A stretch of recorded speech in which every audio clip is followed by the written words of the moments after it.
Hi, welcome everyone to today's customer showcase on Amazon GuardDuty with Dave Burke here from Amazon Retail, and I'm Ryan Holland, Principal Technical Specialist for Amazon Security Services. Hey Dave, want to introduce yourself real quick? Sure. I'm Dave Burke. I'm a Principal Security Engineer at Amazon.com. Perfect. So I think, just to get started, we call this customer showcase, and people might be a little confused because we both have Amazon. So maybe just to explain to everyone how it is that you're actually a customer since you're Amazon. So the really simple way we describe it is, if you imagine that Amazon is two halves, and everything that isn't AWS is the retail or the consumer division, and so there are security teams for both sides. People are familiar with AWS security. I work in information security, which is CDOs, or Amazon's version of that. And we treat ourselves and we act like a customer of AWS. We use AWS products like everybody else. We go to roadmap briefings like everybody else. We have our own account management team. We go to executive briefings. So you guys actually have your own sales rep and everything? We have everything like that. just like a regular customer. Exactly. And we get a bill like every other customer. It's probably bigger than most. It's a little bit bigger. But it shapes how we interact with AWS. And so when we turn up with a feature request, we write it exactly like any other customer would write it. We frame it like everybody else. And it also makes sure that AWS don't deliver things just for us. We go into the pod with everybody else. We fight for cycles like everybody else. But it means that we benefit from all of the features that come out that everybody else is operating or getting from AWS. That's really cool. So, we don't build things just special for you guys, right? Because you're internal. Right. If you guys need a feature and it's something that we're going to build, it goes for everyone. Yeah. And so that's where and as much as we can push to AWS, it frees our development teams, our security teams up to really just focus on what's really unique that the consumer division needs. And sort of, a little bit on what Jeff Bezos says, the undifferentiated heavy lifting, we push that down to AWS as much as possible. So you guys don't need to be running large data centers. Exactly. Excellent. So this whole talk is about how you guys use one of our security services, GuardDuty. I think maybe just in case there's some folks that aren't very familiar with GuardDuty, I'll do a real quick introduction as to what that is. So GuardDuty is one of our external security services. It is a managed threat detection service that is really designed to continuously monitor your accounts and the network activity from your instances to identify things that are known malicious or unusual activity that could be an indication that one of your instances or one of your accounts might have been compromised. And we do that by watching all the API calls that you make, looking for unusual network behavior from instances. And we do that through looking at three data sources. The three data sources that we're watching from the GuardDuty side is flow logs, VPC flow logs, which is very similar to like a NetFlow type package. And it gives us information about the network traffic that's going to and from an instance. And one thing that's very important to note about that too, which is one of the feature things people really like, is you don't have to turn those on as a customer, right? We're able to get access to the flow log information, even if you've never turned on flow logs in your account. We also watch the domain logs from the DNS lookups, so all the domains that you're resolving, and the CloudTrail events, so the activity to our APIs. And the three of these allow us to identify, again, accounts or network activity that's potentially malicious. And we do that by applying threat intelligence. We have our own, obviously, I think you imagine, and so do you guys, I believe. And then we also have partnerships with CrowdStrike and Proofpoint, where we apply those threat feeds to all the traffic. But then really importantly, where a lot of the kind of value of the service comes from the machine learning aspect and the anomaly detection to identify unknown threats, things that aren't on a list, where we're saying the behavior of this user or the behavior of this particular instance is sufficiently abnormal that maybe someone should give it a look. So I just wanted to kind of set the context, before we go too deep into GuardDuty, maybe from just a security as a whole, before we dive into how you're using GuardDuty, can you maybe just give us a little bit more about kind of broader security now? I know it's something a lot of times customers ask us is, well, how do you guys do it? And I think one of the cool things about this presentation is maybe opening this up to customers to see how we do it internally. Yeah, I mean, I think very, very similar to AWS. we have thousands and thousands of two-pizza teams, small development teams operating independently, owning their own products and roadmaps and technology decisions. And we operate as the central information security team, overseeing everything and understanding directionally where we're going, and helping to, even for ourselves, lift the burden of security off our development teams as much as possible, and we try and do it and then push back only the relevant piece of information, understand where we can vend libraries or services or tools that benefit everybody at Amazon. I think there's been previously reInvent talks where we operate under, we let the teams make their own technology decisions. We're very light as much as we can be, and we talk about we build guardrails, but within the guardrails, we let the teams do what they want. So you don't restrict which services people are allowed to use, for example. We tried that many years ago. We tried using the features in the console to restrict, and we would try and keep up with AWS's feature velocity and release schedule, and we just fell way too far behind. And so we went into this and learning how AWS does security, how they certify products before they even get out to customers, and understand where we can delegate trust and where we need to really focus on, which is for us is our customer data, and really focusing on securing that, not on trying to do product certification and that. So that flip from default deny to default permit and understand the guardrails was a huge transition for us. It took us a long time to flip that mental model. But I think once we got that, it freed us up to really, use the data that comes in from CloudTrail, know which services our teams are using, and then really focus on how we do that and say, oh yeah, everybody's using S3. Well, we can broadly see where we want to drive features, add tooling, add guidance, and everything like that. So you're more looking at how they're using those services, not what services they're trying to use, right? Well, we use what services they're trying to use to help us do prioritization. Okay. And so if a service launches and no one is using it, or maybe one person is using it, and they turn up and, I call it the squeaky wheel. If they're saying, oh, you must approve this, you must certify this, we say, you're the only person using it. So help us to figure it out, be a partner with us. But if we suddenly see a service launch at reInvent and 5,000 service owners are using it, that's a strong signal to us. We need to invest, we need to produce guidance, the customization of how we want to operate, how to safely do it. And so again, it's even like an internal version of the shared responsibility model. Yeah. We're saying we'll set another layer. We'll try and vend that guidance, but in a prioritized, data-driven fashion, that we don't just react to something cool looking for reInvent that one person is using. And so how does GuardDuty kind of fit in that overall portfolio that you guys run? GuardDuty has been hugely beneficial. I mean, the starting point was at the broad lens, understanding our security state, all of the findings coming in, just looking at what type of findings, what bucketing are we occurring, understanding where do we have problems, and then allowing us to go deeper and think, why are these findings getting into our environment? So every time a new finding type comes from GuardDuty, we say, oh, we probably don't have that environment. And then, oh, yeah, no, we do. And well, why is that there? What was our assumption that was incorrect about that? And so it gives us extra signal about what's happening. We use that data to also prioritize how we would produce a CloudFormation template for our team to really automate as much as possible the best practices. So if we're saying, oh, we're seeing a lot of people, I guess previously the example we say maybe misconfiguring our S3 buckets or something like that, or maybe putting star in an IAM policy. It allows us to additional prioritization and say, no, we have real data that says this is a problem today for us. And so GuardDuty gives us that additional lens.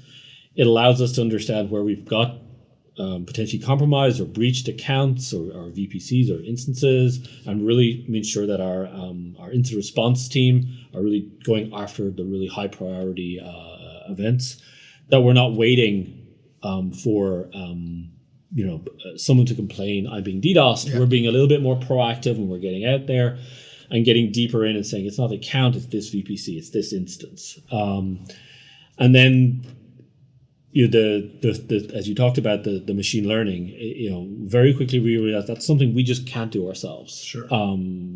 Hiring the data scientists, the machine learning data scientists that your team has, is not something we can do. And so again, we're standing on top of their shoulders and getting the benefit of alerts that even if we had the raw data ourselves, we just wouldn't have the smarts. And it means we don't have to invest in building out those capabilities. Again, we would reinvest it in doing something that's, again, very more uniquely to us. Excellent. And so when you guys decided that you wanted to start using GuardDuty, what was kind of the process you went through from kind of determining how you were going to roll it out? What kind of considerations or concerns did you have? How did you kind of justify that decision to deploy? I think it's a pretty large deployment that you guys have, right? Right. I mean, yes, we're in every single region, tens of thousands of accounts, tens of thousands of service owners, all operating independently.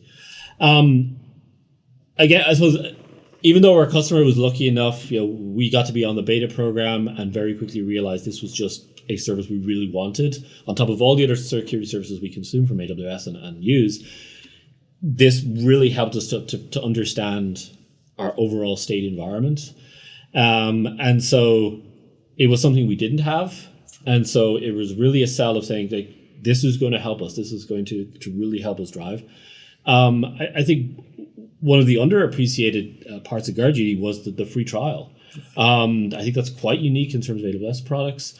It is. Most of our services will have a free tier where you get a certain quantity of usage. We kind of decided that, I think what you're justifying too, is the customers didn't know what their costs were going to be, so we just gave them a whole month. Right. So that way you can figure out what it'll be. And so turning it on across, we took a representative of our accounts, we turned it on, and then we turned it off.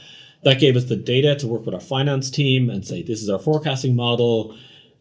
This is how much we think it would cost. This is the trending that we do put into our financial projections. That gave them comfort to say, yes, this is okay. We can absorb this cost. It also gave us the raw data. Like AWS, we're data driven, sure. And to be able to say we would not have seen all of these alerts if we hadn't had GuardDuty on. So the combination of real finance data, real projected data, plus real security finding data, the two together, I think really helped us to make the case that this was something that it was just too compelling to not want. And also but it still took time. It's still the same traditional problem of sort of an on-premises intrusion detection, sure. Where it was like, yes, there's no false positives. There's just alerts that just don't have enough context for us. The absence of an alert isn't a good indicator. The presence of lots of alerts isn't an indicator. And so again, it was the first time we had really tackled that for some of our teams in cloud environment to help them understand if anybody using Snort 10 years ago really understood that the alert, getting the alert is the first step. Yeah. It's not just sending them all through to your SOC. It's the then what, right? Yeah. So when you deploy that, because again, you have tens of thousands of accounts and you could get lots of alerts. Did you do this in a slow path? Did you just turn it on everywhere? How did you kind of get the deployment going and roll it out there? For us, it was turn it on as fast as we could. Really? We just wanted those alerts. From the trial, we had learned and working with our SOC engineers and saying, okay, here's what we expect in terms of we're going to get lots of this type of alert. We won't get this many of these alerts. We turned it on in one account to allow us to test and understand. We began to develop our runbooks. Okay, when eventually this alert might turn up, how will we respond to it?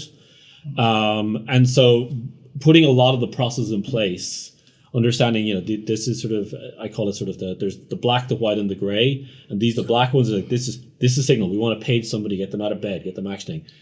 This is the gray where we're going to do some work. We've got to maybe have someone do deep dive, but it gave them understanding of saying, what is my alert load going to be? So they were set up for us. Started getting them saying, well, what are the data types that allow you to ask the what next? Is this really valuable? So again, we started that in parallel. And so really the final piece was just turning it on and say, okay, now we're ready to really light it up. And also for us, it's like the earlier we get the alerts, the faster we can respond, or at least it gives us that historical picture because it's all activity based. Some of them, you can't go back in time as a customer and say, hey, give me all the alerts that happened 4 months ago. Yeah. And so again, we were like it's better to have the alert and look backwards than not have the alert at all. So you wanted to get those alerts generated, even if you weren't ready to deal with them right now? Right. you wanted to have those there. So that way when you were ready, you at least already had that data being collected instead of wishing you had a time machine. Yeah. And again, it was going into our metrics, Sure. it was going into our reporting, it was helping understand our security state, what alerts were firing, which ones we needed to maybe onboard next. And so the more we just wanted all of the data as fast as we could. Yeah. And I'll tell you one thing I've heard from some other customers, especially in the security teams, is oftentimes security teams will find a really cool tool, like something like GuardDuty, and then there's always that difficulty of getting it enabled, right? You have to work with the application owners. They want to make sure you're not going to break their app, right? Yeah. Which is a legitimate concern, right? And you want to make sure that you're not going to slow things down or reduce latency. What I've heard from other customers is one of the beauties of GuardDuty is because it's completely out of band and it operates completely outside the customer's context, they're able to just turn that on without even asking the application owner because it doesn't affect them. Were you guys able to do that, or did you guys talk to the individual teams before you enabled it for them? We didn't. We have our own system that does a little bit of our configuration and orchestration.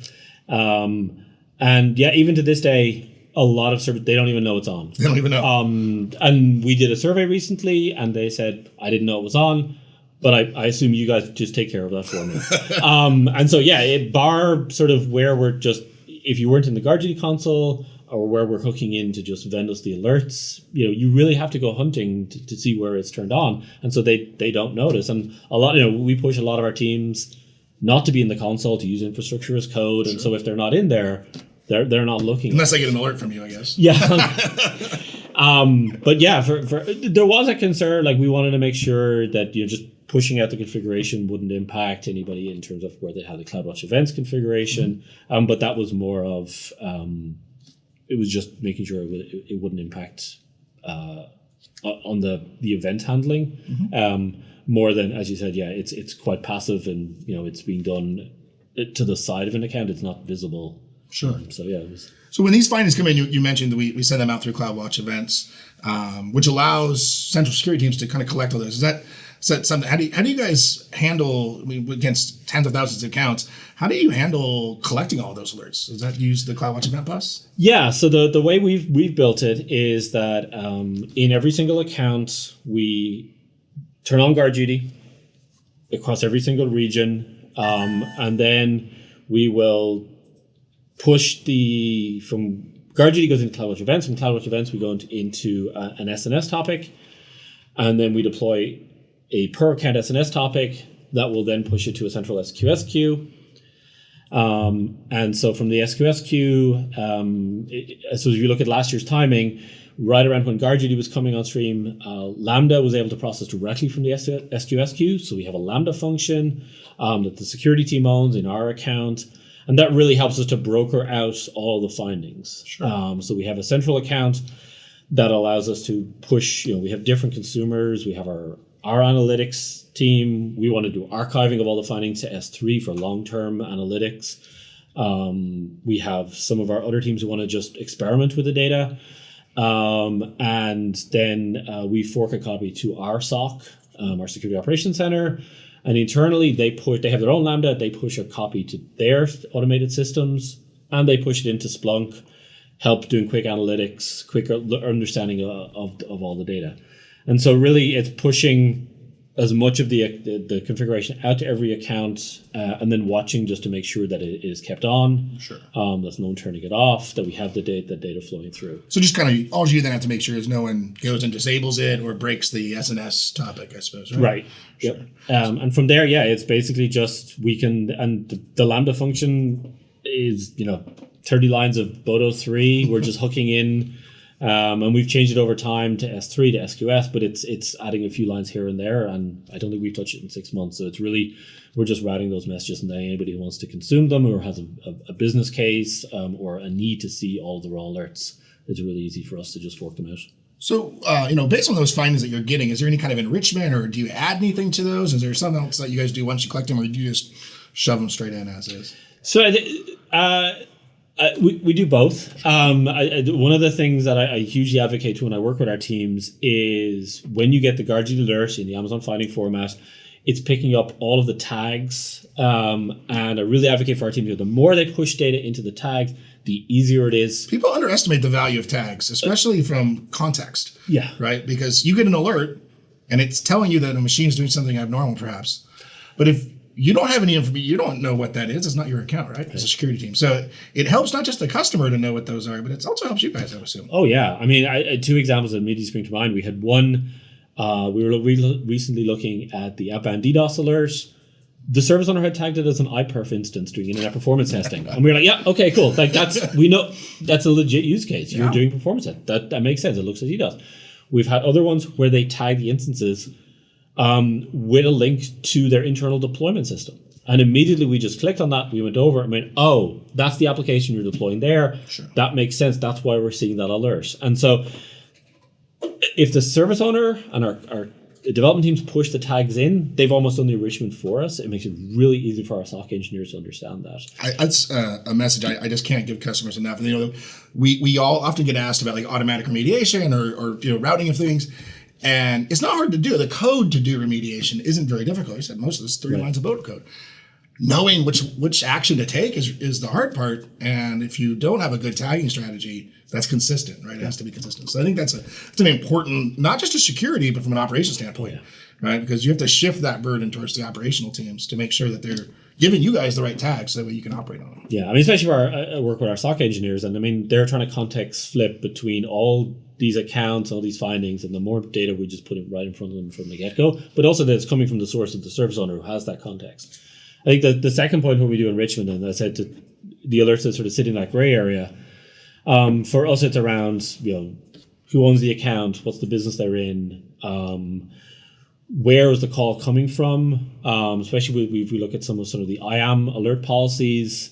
We have sort of well-known NAT ranges as people move around the world, but they're still our corporate network. So it might be unusual for me to log in from Mumbai, but if I'm at the Amazon office in Mumbai, that's probably okay, right? Exactly. Yeah. And so again, it's understanding those ones versus it's someone maybe in a Starbucks versus, you know, this is coming from a country. And so we you know, we're trying to consume that data, enrich that data, and where we can plug the holes to really understand and enrich. A little bit inspired by, there was a podcast by the Automated Reasoning Group, and just talking about, you know, expressing intent in machine readable format. And really that's what we're trying to message to our teams is how do we express intent and say, you know, hey, you know, port 443 is open and you're seeing a port probe instance. But it's a web server. But it's a web server. And how do we build that bridge to that intent? And so that's us is, again, when we talk about letting GuardDuty do that, that's the sphere we're playing in, which is the alert make sense against the intent of what the service team wanted? And that gives us more confidence. Do we take an action? Do we do a whitelist action? And so that's sort of the enrichment. Is if we can have the service owner who really understands, if they can provide the context, brilliant. If we have to do it, then we'll as much as possible hook in and understand these systems. And do you guys apply like any automation to that? I know one thing I've heard Steve Schmidt, our CISO, talk quite a bit about is, you know, leveraging automation for security and minimizing humans as much as possible, right? But one, humans take time and we can make mistakes, and you know, code does exactly what you tell it to, and it does it consistently. So how do you, and also, you know, code can operate at 2 a.m. without being paged, right? Or so how do you guys handle that? Like the volume of alerts and automation versus humans? So let's just take a step back. One of the first things we did all the way from the trial to production deployment is only a subset of the alerts went straight to our SOC, and that gave us confidence just to learn and get more context. And it's more of let the human do it first and become really expert in what these findings are. So you picked a couple findings that like were consistently high values. Exactly. And that both gave us time to understand and say, yes, okay, now we take those learnings and we can really be experts to talk to our development teams and say, okay, here's manually what we're doing. This is what we've learned about responding these over weeks or months. Now go automate this.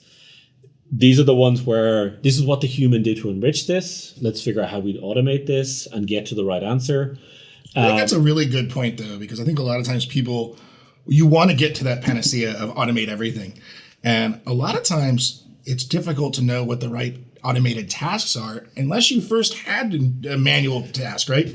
You know, before you can decide what code you want to write, maybe you need to go and build that run book through manual efforts, right? To have someone actually do it and decide, okay, what are the steps that I'm consistently doing? Right.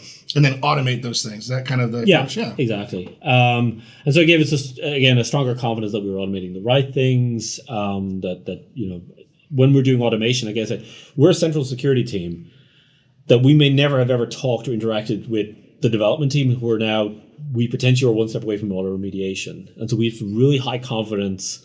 If we ever want to do an auto remediation action, sometimes it's hard to tell. Is this testing? Is this development? Is this Prime Day and you're doing a flash sale and that's what's driving all this traffic? Definitely don't want to be the guy that breaks that, right? Yeah, exactly. And so all of this context that we need to think, so we need super confidence before we do automation. We may have to pay somebody and just do that validation. The other thing of delaying it as well, it allowed us to understand when we had events maybe reported to us through AWS security and say, hey, why weren't we leveraging GuardDuty for this? And that gave us the thing of saying, oh, there was an alert there. If we'd taken this alert plus this piece of data, that's the missing link that we needed. And then we would push it in. So again, it sort of lowered the bar so that we had more of the alerts captured in what we want to really drive humans for. Perfect. So that help you kind of minimize then, like, do you don't get alert fatigue even at your scale? Or how do you guys handle again, tens of thousands of accounts, I got to imagine. Like, do you end up with a lot that end up in your SOC, or have we got to a point where a good chunk of that's automated and only a handful go to humans? What's kind of the ratio you end up seeing? We're still a little bit on our journey. I would say it's a very small amount. It's sort of single digits a day that we really want to push into the SOC. And like I said, having the SOC there, they own the alerts that are created. They have their own development teams. And so we would never impose an alert on them. And so they're sort of a stakeholder in how we do this onboarding and making sure that they understand where the data comes from. So we really, the alert fatigue, the too easy to click it looks fine. I've seen this 4 times before. Single digits a day out of tens of thousands of accounts. So that seems actually pretty reasonable. Yeah. And like I said, it's always if we have that bandwidth available, it's saying, well, how do we shift more of those off to the automation to onboard the next one that actually requires the human? So it's almost like the conveyor belt where we're just working our way through every GuardDuty alert to the point. And we keep making new ones. And you keep making new ones. So you might never get to the end. It's like painting the Golden Gate Bridge, right? Yeah. You think you're done. And maybe is there kind of a real world example that you're comfortable sharing about something that GuardDuty found that helped you guys out? That's a good one to talk about. I mean, we had, so I guess a more recent one, the most recent alert finding was the EMR clusters open. So that one, that's a EMR port probe against the administrative port, just in case people are familiar with that one. It's basically means you've got an elastic MapReduce cluster that you've placed on the internet. Right. Maybe not the best idea. And then your security group left open the admin port to basically anyone. And somebody came along and knocked on that door. Exactly. And like everybody else, we're operating in the public cloud. We deal with everything else. If an exploit gets weaponized, if people go scanning, we see this. And so we had auto remediations in place. We had detections in place. But then the GuardDuty alerts, our finding type arrived, and we would have thought it would have been 0. And again, this was the place where So you already had something to mitigate that even before we came up with that finding type? Yes. Okay. Yes. And so it was, again, you sort of go through this cycle where, again, I would call it the skeptic saying, oh, well, we don't need that. We already have that solved. That should be 0. That shouldn't be found in our environment. And it gave us that extra to say, well, it's one Splunk query. No, we have it. Why do we have it? And again, it was that extra validation, that layering defense in depth in detection space almost, that helped us say, no, I was like, we've got gaps here, and root cause that and go back and sort of create that flywheel. And so GuardDuty is just helping us, almost has our back, where we all already thought that we had mitigations there. I think that's an important concept too, right? I mean, you always want to prevent a threat if possible, right? Prevention is ideal. Yeah. But having a detection service behind your protective layers is important, because really the only way to prevent everything is to kind of unplug, right? So I mean, eventually someone will find a way around those preventative situations. And so you almost need that detective service that's watching what has gone through just in case. Yep.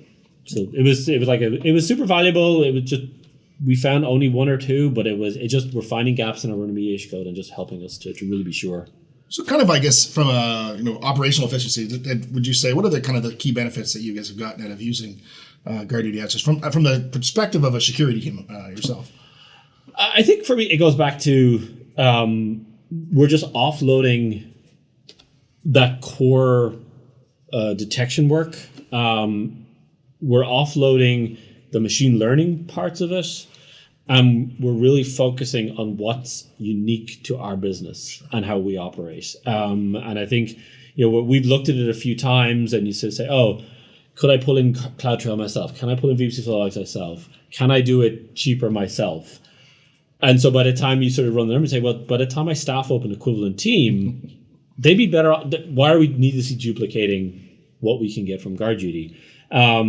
And so it's taking, for us, that is the big win is let GuardDuty be awesome at what it's doing.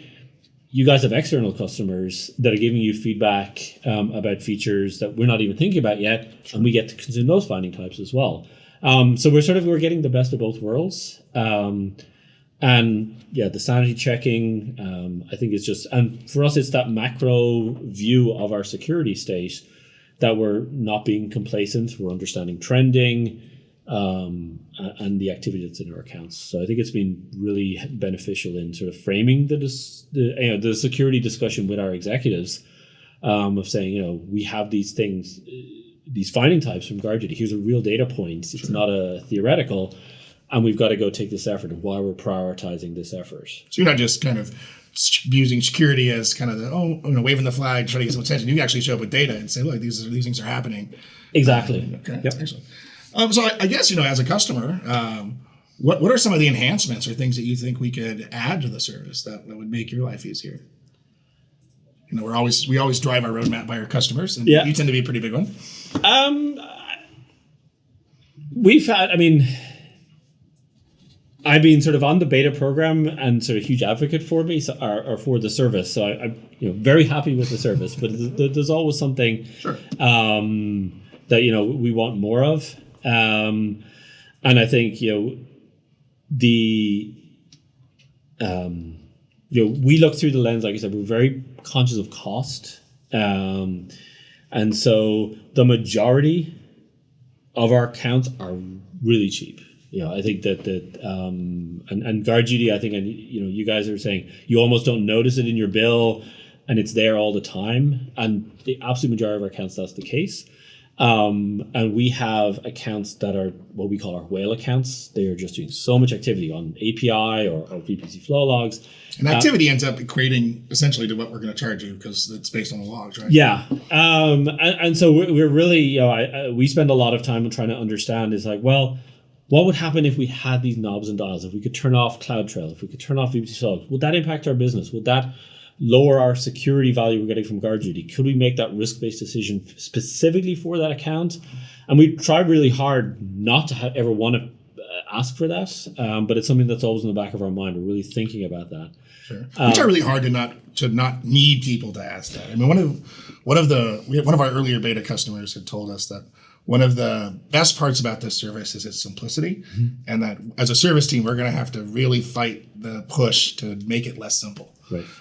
So I think it is kind of one of those things where we try to find those areas to do optimizations and try to help lower costs. But we try to do it in a way that doesn't force you to have to go and do knobs and dials and such. Right? But it's also been interesting for us almost performing the exercise, like, why are these accounts costing us? And it's giving the prompting us to say, well, why are they doing so much API activity? Why are they doing so much DNS activity? And so we see it as a dollar bill, but we're working backwards and trying to understand more deeply. So have you identified like operational issues or something was maybe like your script out of control or something like that? Yeah. One of the first ones. So we do consume all our CloudTrail alerts when we went and queried. And I found an account that was doing massive amounts of CloudTrail activity. We dug in. And they had a code base where they kept calling in CloudWatch logs, create log stream, every time they were doing a put log event over and over again.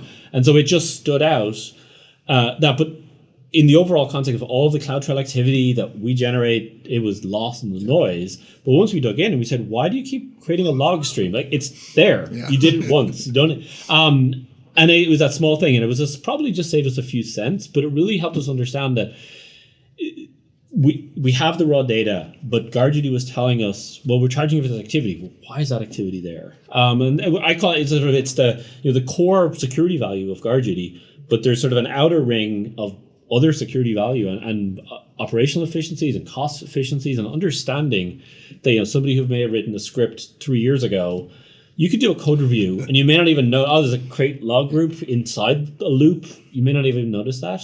And so it's the forcing function of looking at that is really helping us understand those type of things. So yeah, I mean, it's been useful in those. I think we have a lot of feature requests, again, where we want to push more work down to the GuardDuty team, is the IOC matching. We really want, for some of our feeds that we take in, is looking at the domains. Sure. And so we've talked a lot about that. So that's like adding the custom threat list. You guys have your own. You want to add, and right now it's for IPs, and you want to use domains. Yeah. Again, it's doing more enrichment, more signal, helping us make more informed decisions. So again, it's sort of we internally, how do we balance that out? But at least we're only having to solve that problem, and all the other problems will be. It's kind of more metadata or more context we can add to those findings. Absolutely. That's interesting because you're obviously a very large customer. That's consistent, right? Which is always nice to hear. Consistency across that. So maybe kind of just lastly, if you were going to give some recommendations to someone who was considering turning on GuardDuty, what would be kind of your recommended kind of path, or what would you tell someone who was considering getting started with it? I think the first one is turn it on. As we said, it's free for the 30 days. It costs you nothing, and I think you'll be surprised. But I think even having no alerts is such a strong signal. Hey, we're doing the right thing. We're dotting the i's and crossing the t's on the rest of our security side. No news is good news sometimes. No, absolutely. I mean, and again, that's educating people of saying no alerts from GuardDuty, but it's working really hard in the background that you're not seeing. But no alerts is fantastic. It's really helping. That's a hard one for sales, right, on security, right? Because you don't want your customer to have an alert, right? Because that's not good. Something bad has happened. Yeah. At the same time, you want to be able to show value, right? So it's kind of one of those balancing acts that gets difficult. Yeah, and so, but yeah, like I said, for us turning it on and looking wide and saying, hey, this would be one of the most scary alert find, and we don't have any. Mm-hmm. That was immediately reassuring. It gave us confidence that we're doing the right thing. It meant that we kept other security initiatives going because we didn't have to get distracted. I mean, my big fear when we turned on GuardDuty is all of the wrong scary alert findings would have all lit up and we would have had to distract everybody. They weren't there. We had, and I guess we're doing the right thing. Don't distract everybody else. Let's take a calmer approach. And so, yeah, just having it on in the background, working away, it was just beneficial. But I said, from that month, you get, findings, you get security state, you get a cost estimate, and going on, and you can go from there. I think you talk about the tags, just super critical. Yeah. Again, little bit if you go into the settings in GuardDuty, press that generate sample findings, and just again walking through them and go, if this, doing the tabletop exercise with your SOC, what would we do if this one came along here? How would we respond to this? The sample findings are also useful too if you want to test automation, right? Because especially there's certain finding types you don't maybe want to have to simulate, right? Like a command and control or Bitcoin, right? DDoS, right? Yeah. So, but you want to see how your automation is going to handle that event if it does happen, right? So the sample findings can help with that, right? Yeah, and like I said, it helped us find areas, just maybe gaps in knowledge for some of our SOC engineers of saying, well, how would you tackle this alert? What would tell me how you would go triage that alert? What would be the steps you would do? Are you comfortable? How to find all the raw data or engage the service teams? I think the other one is understanding. We periodically see people pressing the generate things and knowing how to filter it out in our system. So once the signature is to go, that's the thing. Sometimes you don't want to send those to your SOC, right? Because sometimes, like I said, I'll forget in our Splunk cluster, I'll forget to filter them out. Oh no, we have oh no, it's a thing. So I think understanding that as well. I think as we found is understanding within those gray space is that every GuardDuty alert is accurate. It is true.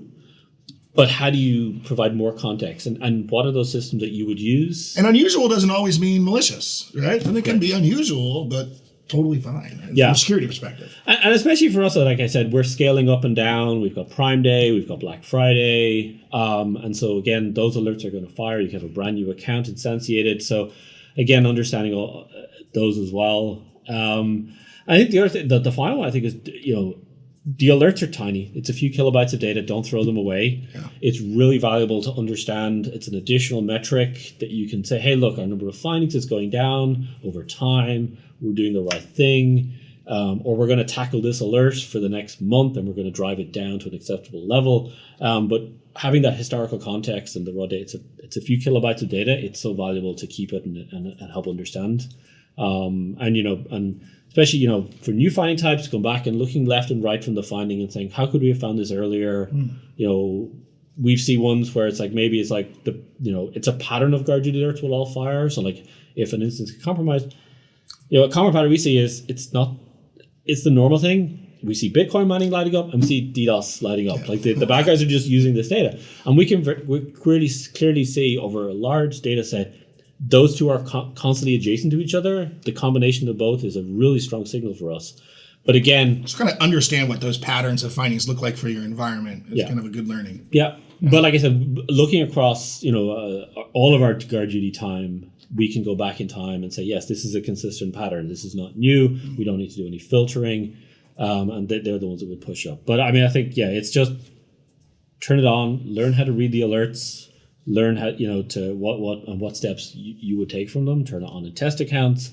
It sounds like those run books and kind of building that internal kind of understanding of what to do, right? So that way, when those alerts come in, I think that's something that every customer could really kind of benefit from is going through that exercise. Yeah. And I think, like you said too, even for some of those people, they might not have thought of how they would respond to some of those types of events otherwise. So it's a good thought exercise for incident response from an internal side. Yeah, and the same identifying where you may have gaps in data sets or runbooks or skill sets or just understanding how to navigate various AWS tools that are also help as well. So we found it really good in just really reinforcing there's no greater motivation to learn AWS when you've got to, potentially respond to a security finding. That's a real motivator for us. And knowing that, GuardDuty's out there, it is not going to wait for us to get good at the cloud. It is going to generate the findings. And so it's just been a super motivator for us. Well, Dave, thank you so much for coming and sharing how Amazon Retail and InfoSec uses GuardDuty to help secure our accounts. I really appreciate it. I hope it was useful for everyone watching to get some insight into how we as Amazon actually leverage our own services. And I really appreciate everyone's time for showing up for our webinar. I hope you guys found it very useful. In addition, we're going to put some resources up at the end of the slide here that will give you more information about GuardDuty if you're interested. Thank you.